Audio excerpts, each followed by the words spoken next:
ఇంకోటి సార్, మనం ఎలక్షన్ ముందు చాలా సందర్భాల్లో మాట్లాడుకున్నాం, చర్చించుకున్నాం. రాష్ట్రంలో రాజకీయాలన్నీ ఆ అంశం చుట్టూ తిరిగాయి. వాలంటీర్ల వ్యవస్థకు సంబంధించిన అంశం. అసలు ఇప్పుడు ఆంధ్రప్రదేశ్ లో వాలంటీర్ల వ్యవస్థ ఉందా? వాళ్ళకి జీతాలు ఇస్తున్నారా? ఇస్తే వాళ్ళు ఏం పని చేస్తున్నారు? వాళ్ళకి నాయకుడు ఎవరు? వాళ్ళు ఉన్నారా? తీసేస్తున్నారా? జీతాలు పెంచారా లేదా? అసలు ఏం జరుగుతోంది? వాలంటీర్ సిస్టమ్ మీద వాళ్ళని కొనసాగిస్తారు అని నేనైతే పర్సనల్ గా అనుకోలేదు సార్.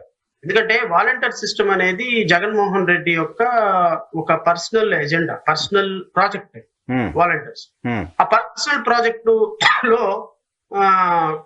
వాళ్ళు గవర్నమెంట్ మారిన తర్వాత వాళ్ళని కంటిన్యూ చేస్తారు, కంటిన్యూ చేసే అవకాశం ఉంటుందని నేను అనుకోవాలా. కానీ సర్ప్రైజింగ్లీ ఇప్పుడున్నటువంటి చీఫ్ మినిస్టర్ గారు he made a promise to the nation. ఏమని? 10,000 రూపాయలు వాలంటీర్ కి ఇచ్చి వీళ్ళని కంటిన్యూ చేస్తామని చీఫ్ మినిస్టర్ గారు సభలో ఆయన బహిరంగమైనటువంటి ప్రకటన చేసి, దానికి పక్కనే ఉన్నటువంటి పవన్ కళ్యాణ్ గారు వీళ్ళు కూడా మద్దతు తెలిపారు. సో వాళ్ళు ఎలక్షన్ ప్రామిస్ లో, ఎలక్షన్ క్యాంపెయిన్ లో చేసినటువంటి ప్రామిస్ నిలబెట్టుకోవాల్సినటువంటి బాధ్యత వాళ్ళ మీద ఉందని మాత్రం నేను కోరుకుంటున్నాను. వాళ్ళని కంటిన్యూ చేస్తారా, కంటిన్యూ చేయరా, నేనైతే who am I to ask?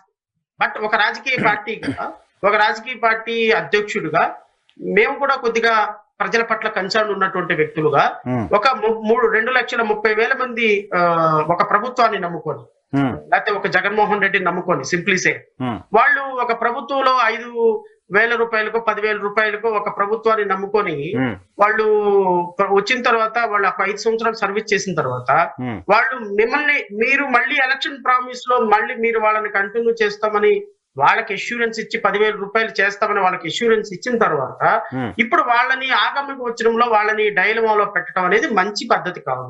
So me election promise కి ఇచ్చినట్టుగా 2,30,000 కుటుంబాలని రోడ్డును పడేయకుండా వాళ్ళని ఆదుకోమని మా పార్టీ నుంచి అయితే నేను వాళ్ళని డిమాండ్ చేస్తున్నాను.